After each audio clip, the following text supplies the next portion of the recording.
This is the Late Round Podcast with your host, JJ Zacharisa.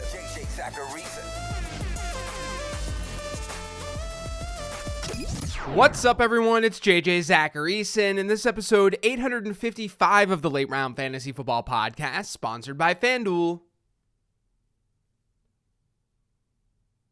Thanks for tuning in.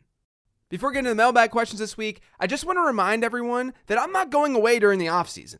I'll take a little break after things settle next week, but then I'll be right back to work. I do a lot of analysis looking back on the season in January. I start my prospecting work, and then the prospect guide is going to be released in early March. I'm really excited because I have a lot of changes happening this year with my prospect work. The Patreon will still be going strong during the offseason too. There's dynasty rankings, live stream Q&As, and a lot of just back and forth conversation about anything and everything fantasy football. The Discord community is still very active during the offseason. What I'm saying is, stick around, don't leave me. Make sure you're staying on top of things by checking out lateround.com. Subscribe to the newsletter for free. Join the Patreon. Make sure you're subscribed to this podcast. It's going to be a great offseason. But the offseason hasn't hit just yet. We've still got 2 more weeks of the fantasy football season. So let's get to some mailbag questions. The first question this week is from Patreon. It's from Kevin. It says, "Thank you, JJ. I'm in the semifinals in all 4 of my leagues due to your draft guide." That's awesome to hear. Can we trust Dalton Kincaid this week over someone like Tucker Kraft? With Kincaid being a little banged up and the Bills' run-heavy game plan, he only played 49% of the snaps and received 2 targets last week. The Bills are playing the Chargers this week. Wouldn't you expect them to have the same run-heavy script like they did against the Cowboys? So I don't answer start-sit questions on the mailbag shows. You guys know that by now. But I think this one's a little bit different. This is more about Dalton Kincaid and his situation. I think we have to recognize that it wasn't just game script that dictated last week's run-heavy game plan for the Bills. According to FantasyLife.com's data, against the Cowboys, the Bills' dropback rate was just 29%. Their dropback rate over expected was minus 10%, meaning they were extremely run-heavy even when you adjust for their situation and for game script. That was the lowest dropback over expected rate of their season. The previous week against Kansas City, that rate was plus 10%. That alone shows you that we're looking at an offensive coordinator in Joe Brady that's going to allow matchups and situation to dictate play style. He said as much in an interview too, that he didn't anticipate running the ball 49 times against the Cowboys. It's just what was working. Now, I know that you can make the argument that it could work against the Chargers too, but the expectation absolutely cannot be that the Bills are going to throw the ball 15 times every game moving forward, or every game where they're favorites. It's just not going to happen. Now, regarding Kincaid's usage, number 1, I do think that he was just kind of bad in that game. If you watched that game, you saw it. That's going to happen though. Number 2, I still don't know how much we can really take away from that game because it was a clear outlier game. Throwing the ball 15 times and running it 49 times, that's an outlier. In fact, just in 2023, there have only been 3 instances where a team has thrown the ball 20 or fewer times while running it 40 or more times in a single game. And the Bills were at 15 pass attempts and 49 rush attempts. I'm still betting on talent with Dalton Kincaid. It's still a good matchup on paper for him this week. I don't think he's nearly the same kind of lock that he was 4 or 5 weeks ago, but at a weak position at tight end, I think he's still someone that you can trust. This next question is from Twitter, is from @EFN57. It says, "To turn a slight bit towards 2024, who are 2023 rookie running backs in the Kyren Williams mold/situation that you are ascending to some degree due to circumstance, coaching, etc.? So I'm recording this before Thursday night's game, but regardless of how that game goes, I think it's important that we recognize that Kyren Williams is not a normal situation. What he's doing this season, the workload the Rams are giving him, his journey to get here, quite literally an outlier. We should not expect this to happen year in and year out. And props to Williams. He's looked far better as a player than the limited action that we saw from him last year. And he's just doing more than I thought that he would do in the NFL. I always saw him more as a satellite back who could maybe have some upside if he was called upon. But he clearly put in the work, and we should be giving him lots of props. He's doing great. Now, if there were rookie backs who I think were underutilized this year, who could maybe surprise next year, if we want to frame this question that way, I guess Kendre Miller comes to mind. It's not a totally similar situation to Williams, but Miller hasn't been able to stay healthy this season, and he wasn't a terrible prospect. Now, others did like Miller more than I did. I thought his receiving profile was a little incomplete, and I'm a sucker for receiving numbers. But he was one of the youngest backs in this year's class, and he has the right size for the NFL. But my true answer to this question is that I don't think we're going to get a running back like Kyren Williams in this class, or a guy who just steps in and becomes a bell cow and a league-winning player in fantasy football seemingly out of nowhere. Even someone like Miller, he has a chance to step in next year and be the starter. If that happens, his ADP is going to be much, much higher than what we saw with Kyren Williams. He's just a player who's done very little this year who has a chance to do something next year. This next question is from Patreon. It's from Max. It says, "Hey JJ, new fan of the show. Are we trusting Bijan Robinson this week, considering starting Ty Chandler after last week?" This is another situation where this is kind of a start-sit question, but this is more about Bijan Robinson and what happened last week, and me wanting to dig into that situation. Now, as someone who was into Robinson this year, and as someone who said to buy him a month and a half ago, because of that Week 15 matchup, you can give me the L. Like, had Robinson come through in the fantasy playoffs, totally different story, even with his weird middle of the season. He had been an RB1.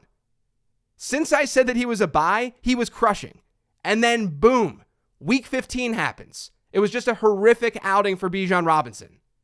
So I was wrong, even if we just dumb it down to that game.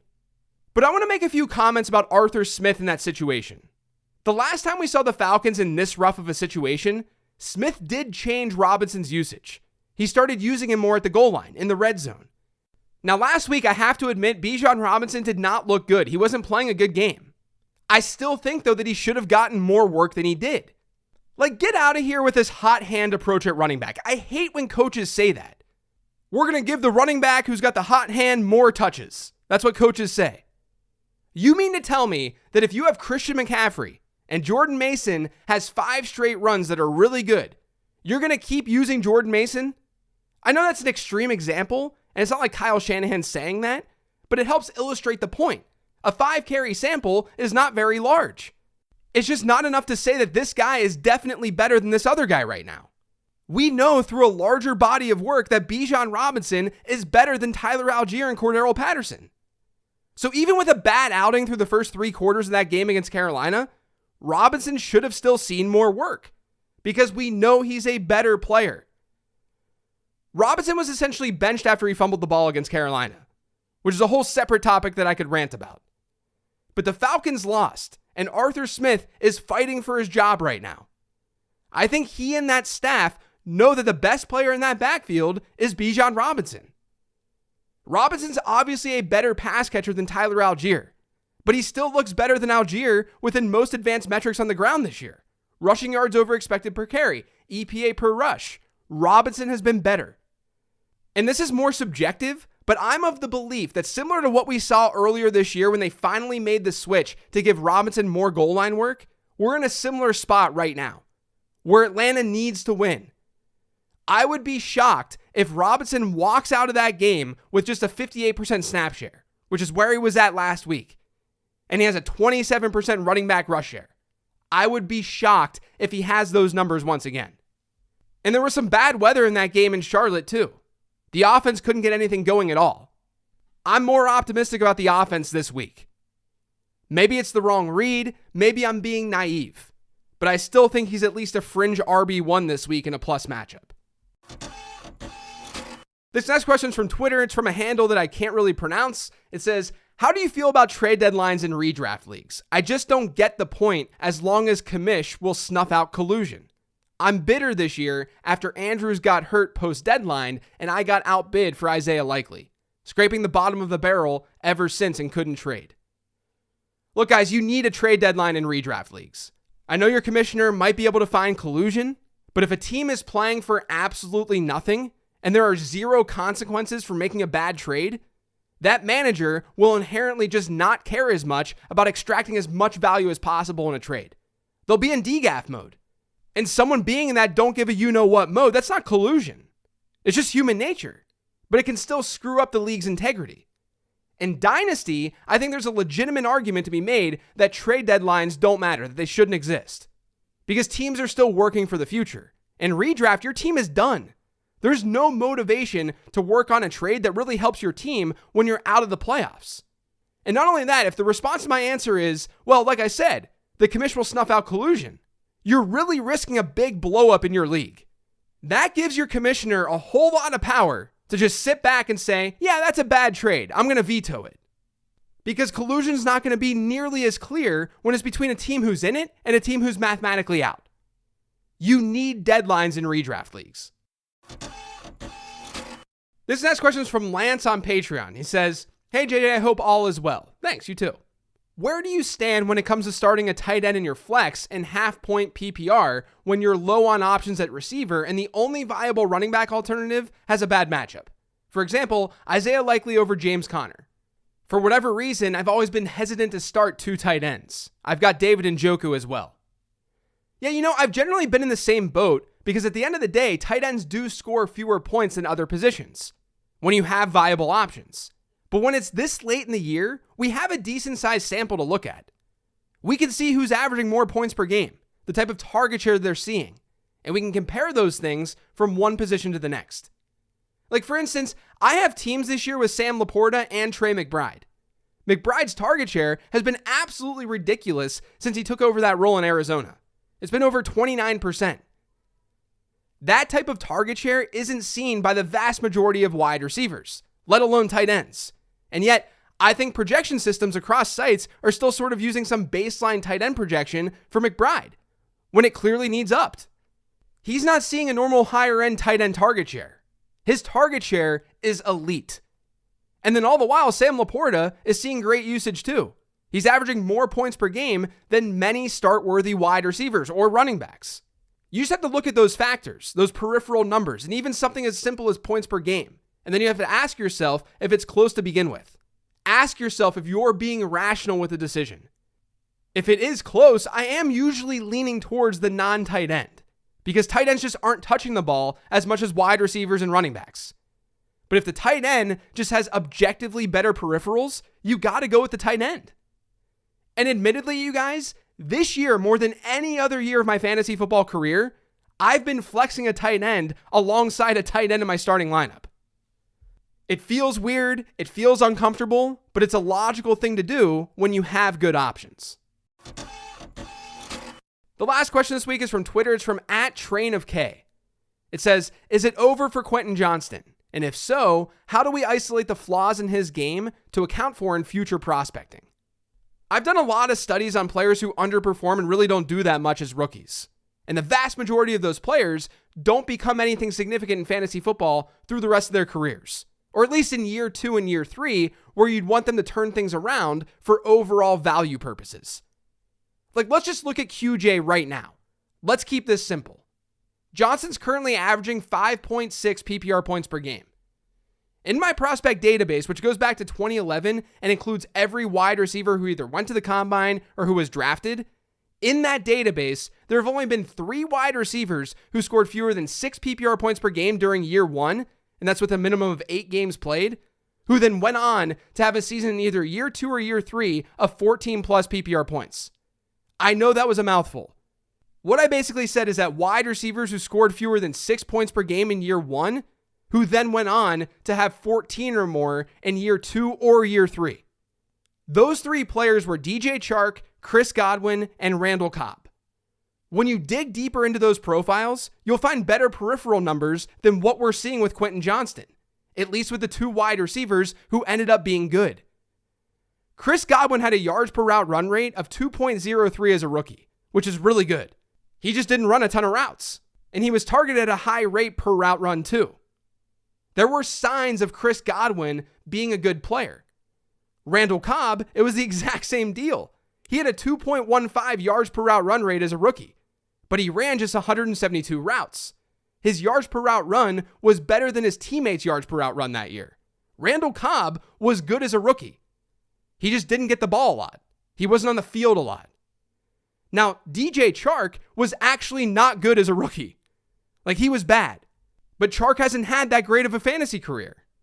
It's a pretty good example of not buying into a weaker rookie season. Right now, Quentin Johnston is sitting at a very Chark-like yards per route run rate of 0.96.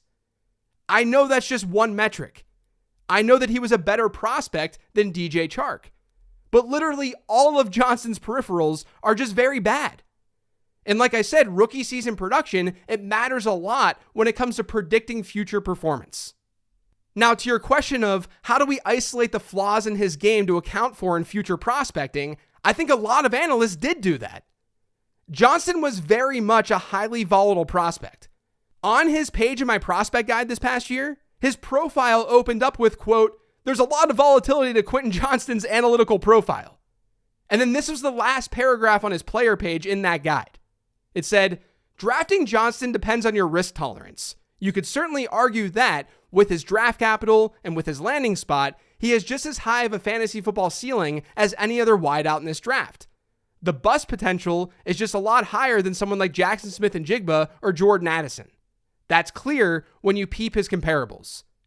There were physical tools, there were some reasonable production marks for Quentin Johnston to make you say, okay, this could happen. He could work out. But there were pretty glaring issues with his profile too, and I talked about those issues. He played small. According to PFF, in 2022, Johnston ranked in the 27th percentile in contested catch rate, which was weird because he was a player who was supposed to be physically gifted. Now, I was fine with drafting someone like Johnston in redraft leagues because an 8th, 9th, maybe even 10th round pick and beyond, that doesn't burn you. It's not that big of a deal if he doesn't work out. And he was at least in a good landing spot. I was totally fine with taking a chance on the upper end of his range of outcomes. The lower end was what hit. And I think that was always a possibility. Because as I said in that blurb, take a look at his comparables. In the prospect guide, you're shown 3 top comparables for every single player that I'm profiling. One of Quentin Johnston's comparables was T. Higgins. That was his high-end range of outcomes. You know who the other 2 were? Alec Pierce and Brashad Perriman. I do not feel confident in Quentin Johnston moving forward. Because like I said, it's looking like the lower end outcome has happened. I hope you guys are ready for the 2024 draft season because answering that question fired me up. That's it for today's show, though. Thanks to all of you for listening. If you yet subscribed to the Late Round Fantasy Football Podcast, make sure you are by searching for it pretty much anywhere podcasts can be found. And don't forget to follow me on Twitter @LateRoundQB. Thanks, everyone. I've got a Late Round Perspectives episode dropping later today. Hope you listen to that. And enjoy your holiday weekend. I'll be back next week with the 15 Transactions episode, but it's going to drop later in the day than usual. I'll talk to you then.